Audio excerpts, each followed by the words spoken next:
ओम कृष्णाय वासुदेवाय हरये परमात्मने प्रणतः क्लेशनाशाय गोविंदाय नमो नमः।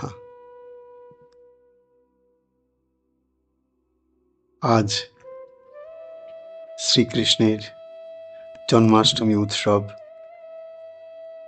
বিশ্ব জুড়ে আজ একটা সত্যি সত্যি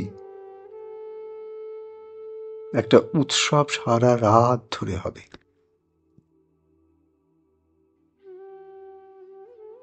কিন্তু যার বা যাকে নিয়েই উৎসব, ভেবে দেখো তিনি কিন্তু অজন্মা।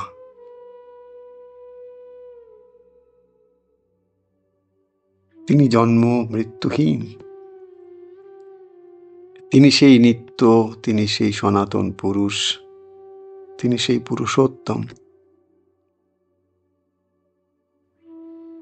কিন্তু যিনি অজন্মা, যিনি অধরা, তিনি ধরা দেন, তিনি জন্ম নেন, অর্থাৎ স্বয়ং ভগবান অবতীর্ণ হন মানব শরীরে মানুষকে পথ দেখাবার জন্যে। শ্রীমুখে তিনি নিজেই বলেছেন, ধর্ম সংস্থাপনের জন্যে তাকে বারে বারে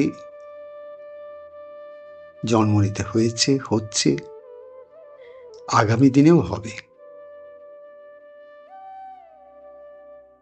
আমরা এই কৃষ্ণের জন্ম, এটার একটুখানি আধ্যাত্মিক দিকটা একটু দেখব ছোট্ট করে। প্রথম কথা হচ্ছে যে আমরা এই জগৎটাকে সব কিছু জানি, বুঝি মন দিয়ে। যেটুকু আমরা বোঝার চেষ্টা করেছি, বুঝেছি, জানার চেষ্টা করেছি, জেনেছি, সব কিছু কিন্তু আমাদের চিন্তার মধ্যে আছে, ভাবনার মধ্যে আছে, মনের মধ্যে আছে, মন দিয়ে আছে। এই যে মন, এই মনের একটা অবস্থাটাকে যদি আমরা দেখি, বা মনের যিনি অধিপতির দেবতা, তিনি কিন্তু চন্দ্র। তাই জানবে চন্দ্রই মনের অবস্থাটাকে অনেকটা কিন্তু ডিসাইড করে। তো সেই চন্দ্রকে আমরা দেখি যে তার কিন্তু তিনি 16 কলায় পূর্ণ। আধ্যাত্মিক চেতনার জগতে যদি এটাকে সেইভাবে দেখা যায়, তাহলে শ্রীকৃষ্ণ অষ্টম গর্ভে, তিনি অষ্টম অবতার। এই যে অষ্টম সংখ্যাটা ভীষণ ইম্পর্ট্যান্ট। কেন না, 1 থেকে 16 কলায় যে পূর্ণচন্দ্র, তার ঠিক মধ্যের অবস্থাটা কিন্তু এই অষ্টম। তার মানে নিচে 1 থেকে 8 আছে, ওপরে 8-এর পরে 9 থেকে 16 আছে। এই যে কলাগুলো, এগুলো সব এক একটা মনের অবস্থা।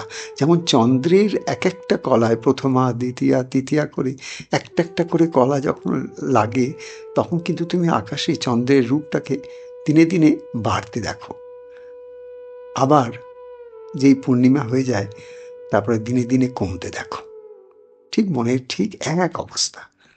তো এখানে আমরা এই অষ্টম সংখ্যাটাকে বিশেষভাবে একটু দেখার চেষ্টা করব, যে উনি অষ্টম বা অষ্টমী এই দিনটা কেন হলো।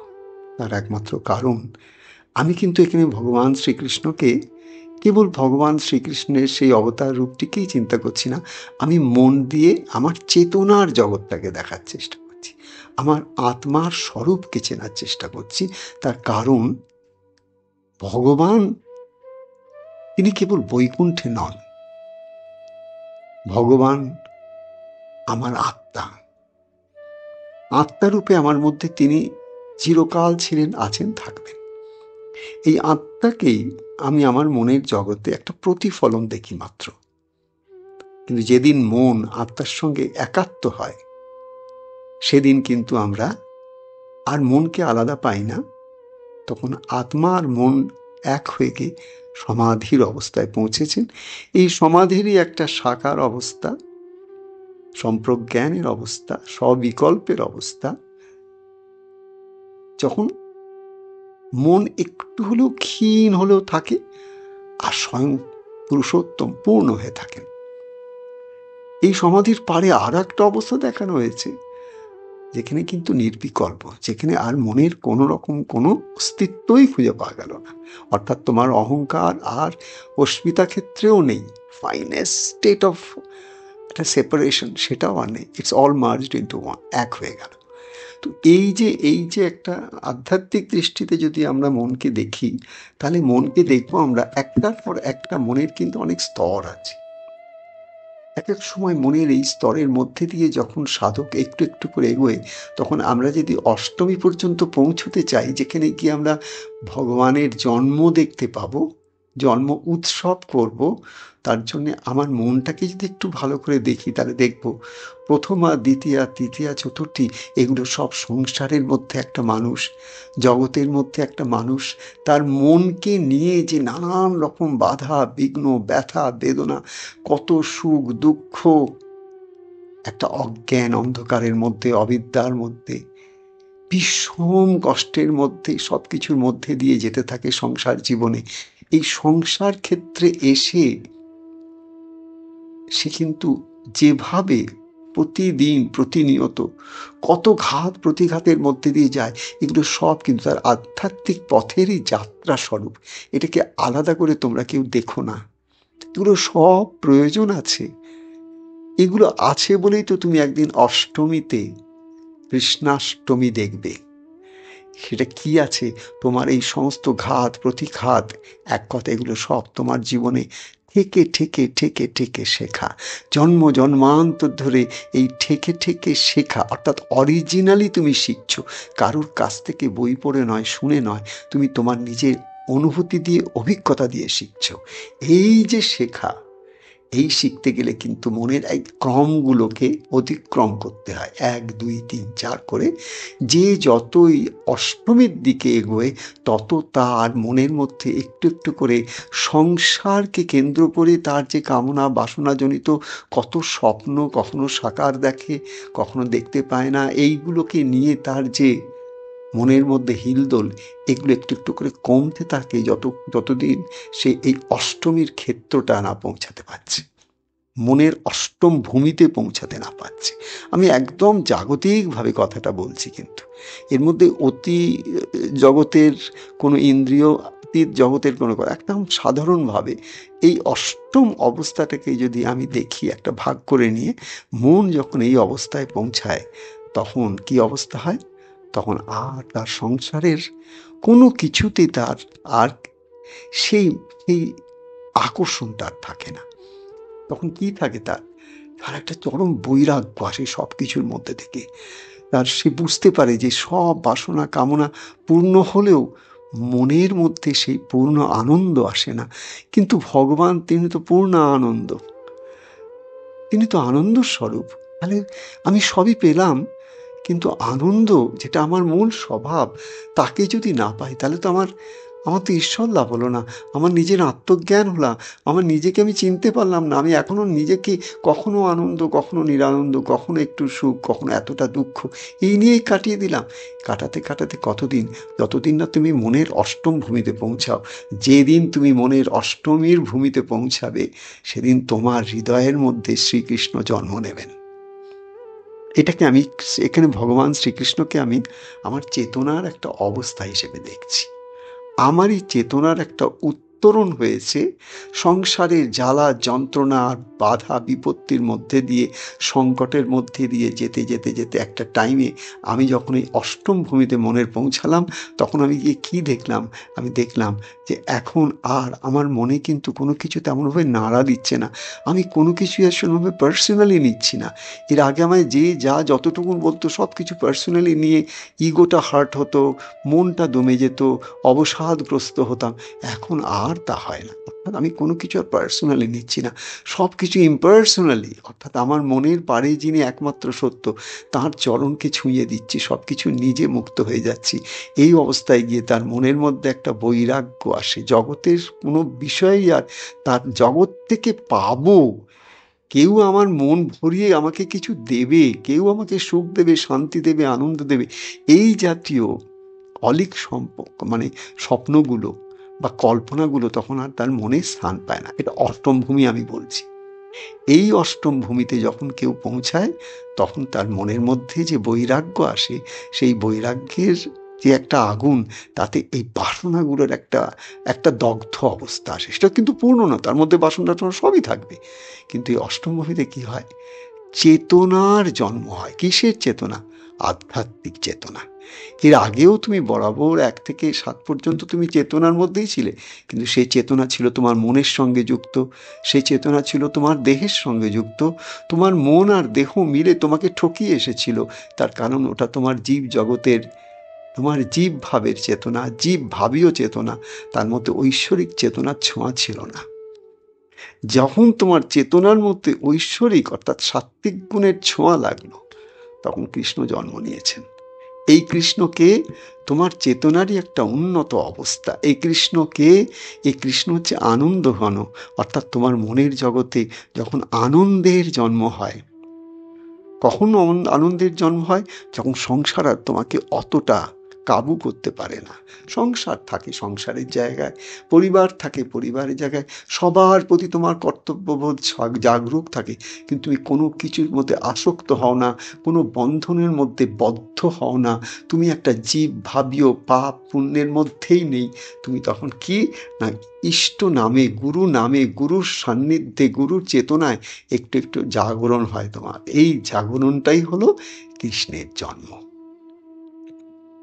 তুমি আজকের দিনটা সারারাত্রি জাগলে, পুজো টুজো করলে, অনেক ভজন কীর্তন করলে, আনন্দ করলে, তারপর ঘুমিয়ে পড়লে, কালকে আবার কাজে বেরিয়ে গেলে, আবার সেই তোমার একই জীবন যদি শুরু হতে থাকে, তুমি যা এতদিন করে এসছো তাই যদি আবার কাল থেকে শুরু করে দাও, পরশু থেকে শুরু করে দাও, তাহলে কোথায় হলো কৃষ্ণের জন্ম? কোথায় হলো জন্মাষ্টমী? এটা আমার প্রশ্ন। যদি সত্যি সত্যি আমরা বছরে বছরে একটা দিন বিশ্বজুড়ে এত ভগবান শ্রীকৃষ্ণের জন্মাষ্টমী পালন করে এসেছি, কোথায় হয়েছে আমাদের সেই আধ্যাত্মিক চেতনার জন্ম, যে চেতনার জন্ম দিয়ে আমরা একে অপরকে কি দেখব? যে সবার মধ্যে সেই এক কৃষ্ণ। যত্র যত্র নেত্র পড়ে তত্র তত্র কৃষ্ণ স্ফুরে। আমার নেত্র যেখানে পড়বে, আমি এত বিচারে যাই কি করে? আমি এত দোষ দেখি কি করে? আমি জগৎকে এরকম একটা দুঃখের আগার দেখি কি করে? তখন তো আমি কৃষ্ণময় জগৎ দেখব। যদি আমার জন্মাষ্টমী হয়ে থাকে, আমি যদি ঠিক জন্মাষ্টমী উৎসব পালন করে থাকি, অর্থাৎ ঠিক জায়গায় ওটা যদি আমার সাধনার অঙ্গ করে নিই, তাহলে কিন্তু আমি দেখব কি, যে আমার নবমীর দিনে আমি অষ্টমীর থেকেও সুন্দর অবস্থায় পৌঁছে গেছি। দশমীর দিনে আমি দেখব, ওমা, আরও যেন চতুর্দিকে আলোকিত হয়ে গেছে, সেখানে সব কিছুর মধ্যে কৃষ্ণকে দেখতে পাচ্ছি আরও কাছ থেকে, আরও যেন সুস্পষ্ট আমার কাছে। এগুলো একটা ক্রম মনের।